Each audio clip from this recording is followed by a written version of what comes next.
सभी का हमारे इस चैनल ज्ञानवर्धक क्लासेस में। सो माय डियर स्टूडेंट, आज की इस वीडियो में मैं क्लास 12 का अनिवार्य संस्कृत का मोस्ट इम्पोर्टेंट चैप्टर जिसका नाम है सुभाषित रत्नानि।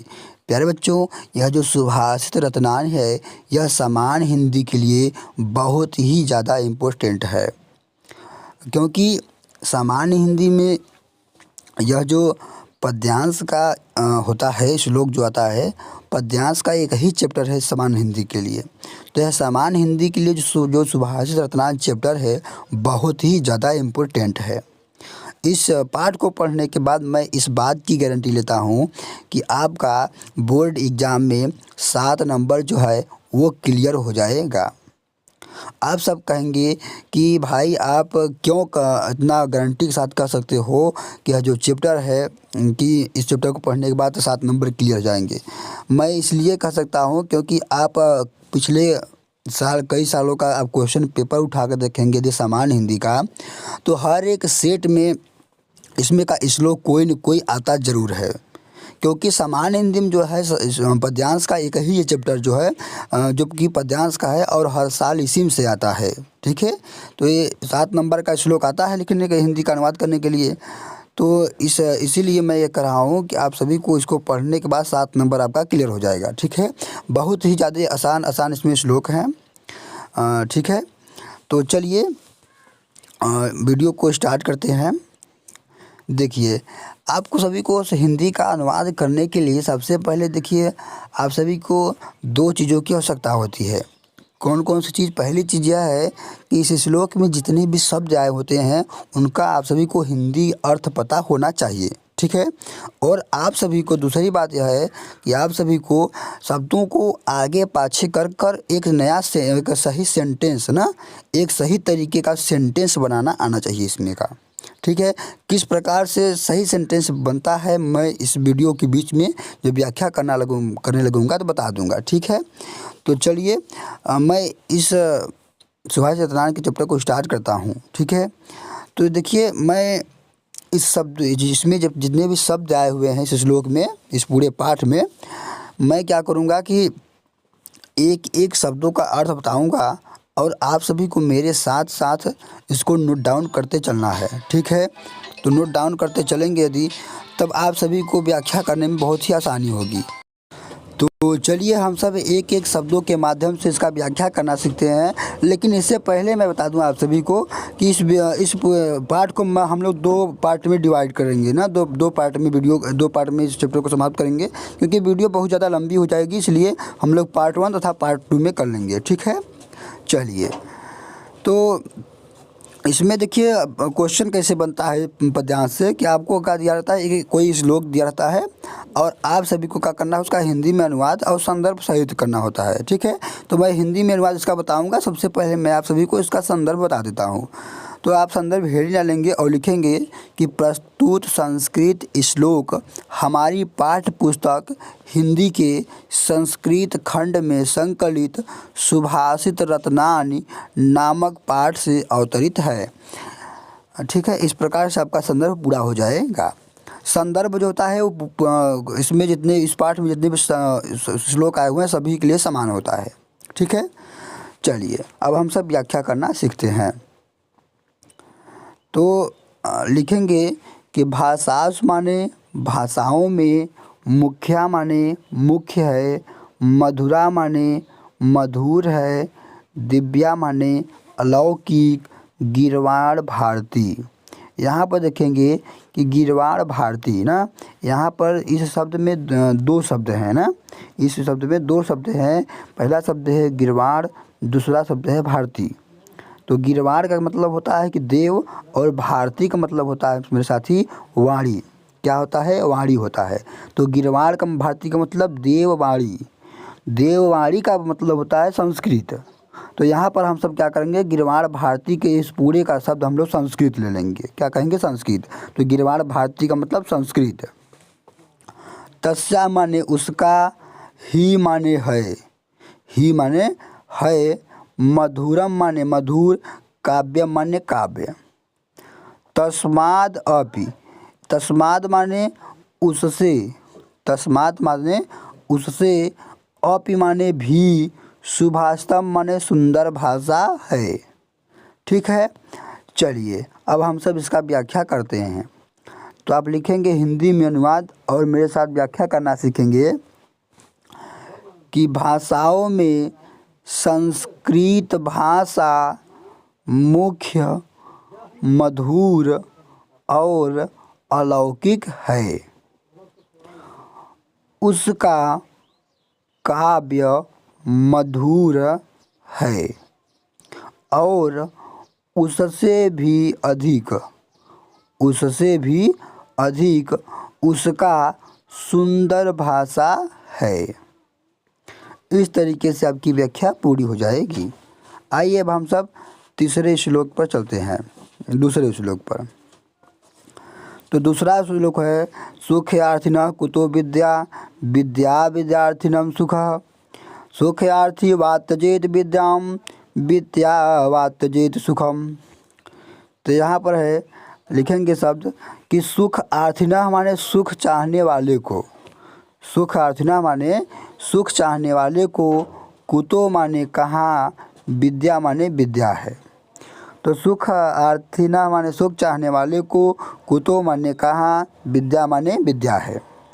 कुतो माने कहाँ, विद्यार्थिनः माने विद्या चाहने वाले को, विद्यार्थिनः माने विद्या चाहने वाले को, सुखम माने सुख है। सुखयार्थी माने सुख चाहने वाले को, वात्यजेत माने त्याग देना चाहिए, विद्याम माने विद्या को, विद्यार्थी माने विद्या चाहने वाले को, वात्यजेत माने त्याग देना चाहिए, सुखम माने सुख को।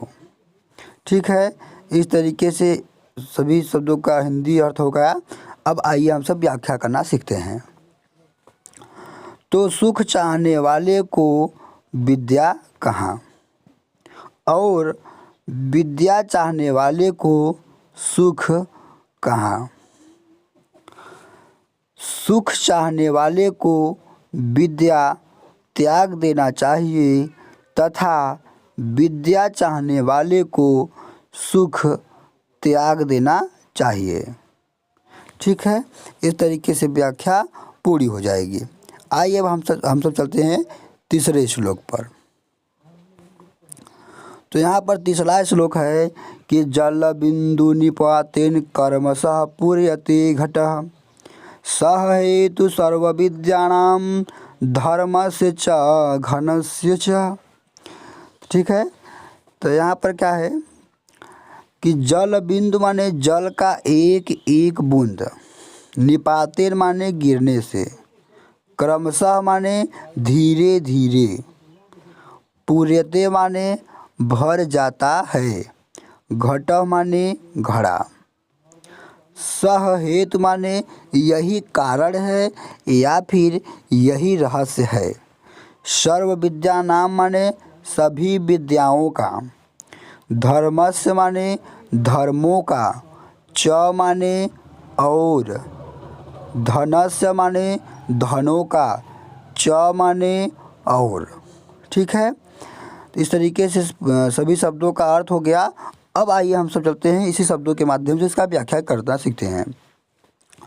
तो जल का एक एक बूंद गिरने से धीरे धीरे घड़ा भर जाता है तथा सभी विद्याओं और सभी धर्मों का और सभी धनों का यही कारण है। ठीक है, एक बार फिर से समझिए कि जल का एक एक बूंद गिरने से धीरे धीरे घड़ा भर जाता है और सभी विद्याओं, धर्मों और धनों का यही कारण है। ठीक है, अब आइए हम सब चलते हैं चौथे श्लोक पर। तो यहाँ पर है मेरे साथी चौथा श्लोक कि काव्य शास्त्र विनोदेन कालो गच्छति धीमताम व्यसनेन च मूर्खणाम निद्रया कलहेन वा। ठीक है, तो आइए हम सब इसके एक एक शब्द का अर्थ जानते हैं। तो काव्य शास्त्र माने काव्य शास्त्र की, काव्य शास्त्र माने काव्य शास्त्र के, विनोदेन माने मनोरंजन में, विनोदेन माने मनोरंजन में, कालो माने समय, कालो माने समय, गच्छत माने चला जाता है, बीत जाता है या फिर व्यतीत हो जाता है। तीनों में से आप किसी एक शब्द का इस एक शब्द को लेकर व्याख्या कर सकते हैं। ठीक है। धीमताम माने विद्वानों का, धीमताम माने विद्वानों का, व्यसनेन माने बुरी आदतों में, च माने और, मूर्खाराम माने मूर्खों का, निद्रा माने सोने में, निद्रा माने सोने में, कलहेन माने झगड़ा करने में, वा माने अथवा। ठीक है। तो इस तरीके से क्या है कि हमने पूरे शब्द का अर्थ जान लिया। अब आइए हम सब इसी शब्दों के माध्यम से व्याख्या करना सीखते हैं। तो काव्य शास्त्र के मनोरंजन में विद्वानों का समय व्यतीत हो जाता है और मूर्खों का समय झगड़ा करने में तथा सोने में और बुरी आदतों में व्यतीत हो जाता है। ठीक है। इस तरीके से क्या है हमने पूरे शब्द श्लोक का व्याख्या करना सीख लिया। आइए अब हम सब चलते हैं 5वें श्लोक पर। तो 5वां श्लोक बहुत अच्छा है। देखिए कि न चौर्हार्यम न चिराजहार्यम न भ्रातभाज्यम न च भारकारी, व्ययकृते वर्धत एव नित्यम, विद्याधनम सर्वधनम प्रधानम। ठीक है। आइए इसका एक एक शब्द का हम सब हिंदी अर्थ जानते हैं। तो न माने नहीं, न माने नहीं, चौर माने चोर, हार्यम माने चुरा सकता है। तो न माने नहीं, चौर माने चोर, हार्यम माने चुरा सकता है।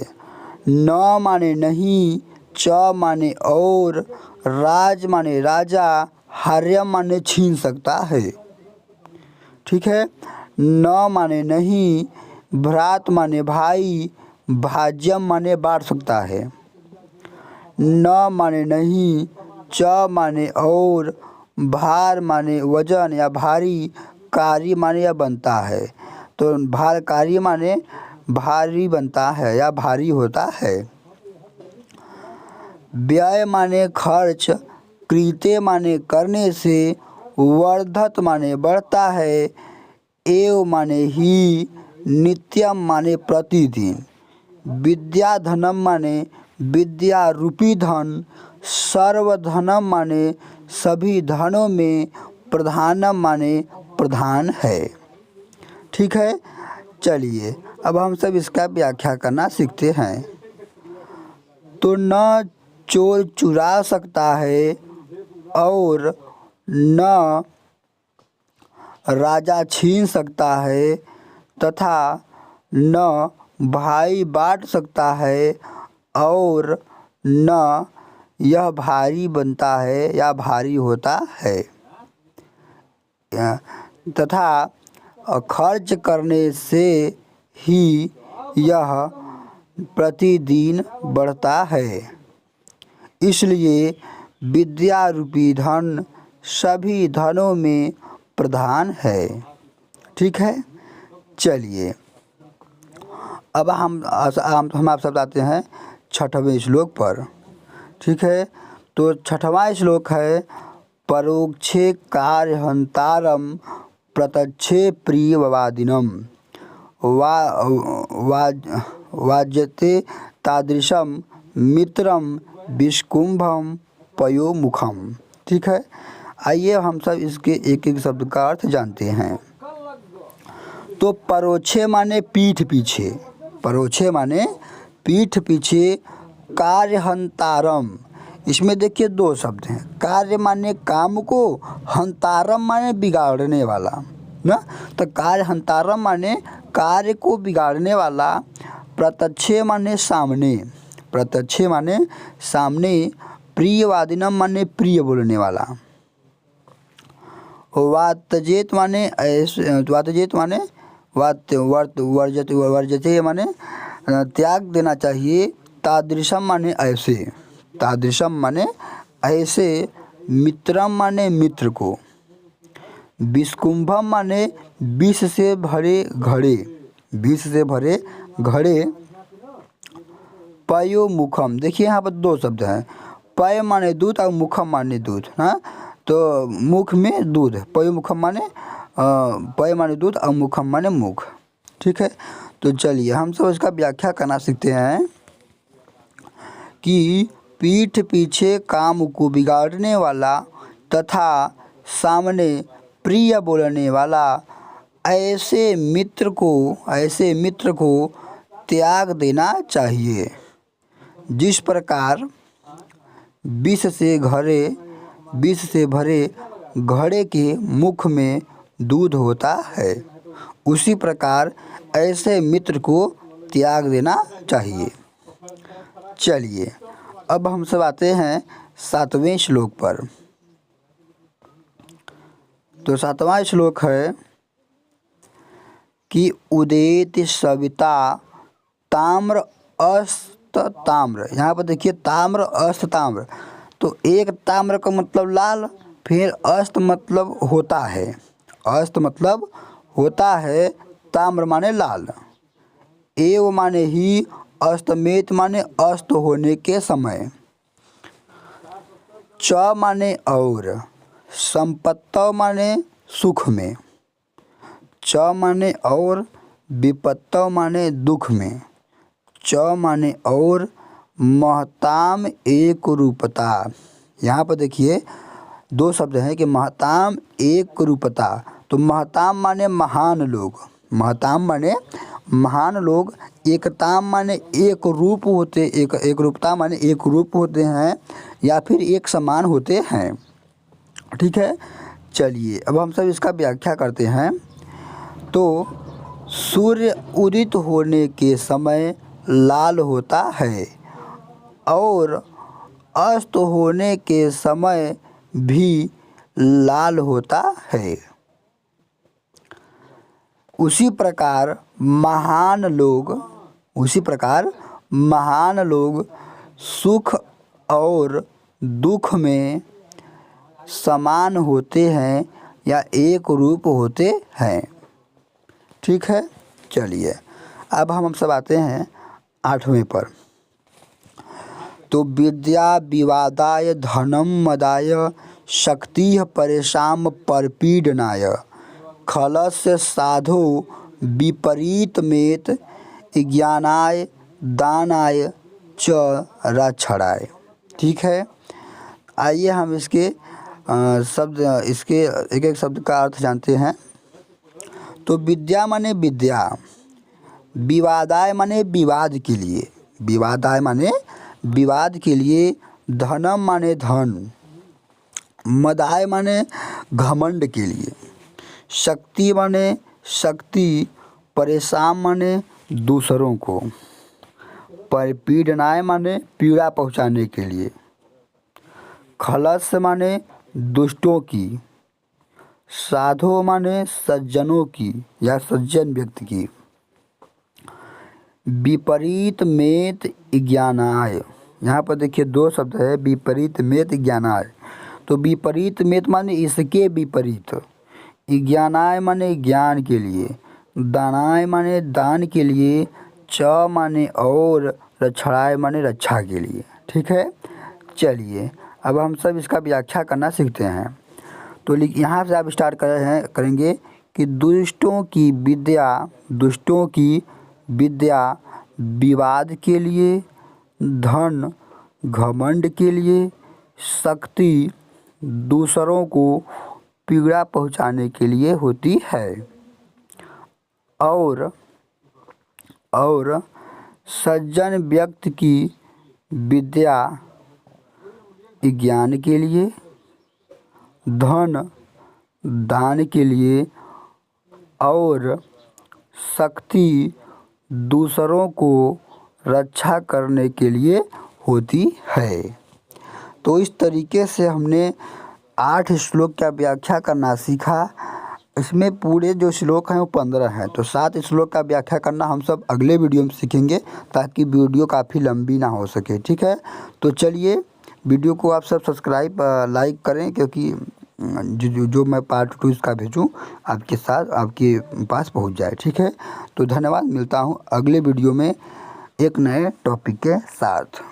धन्यवाद।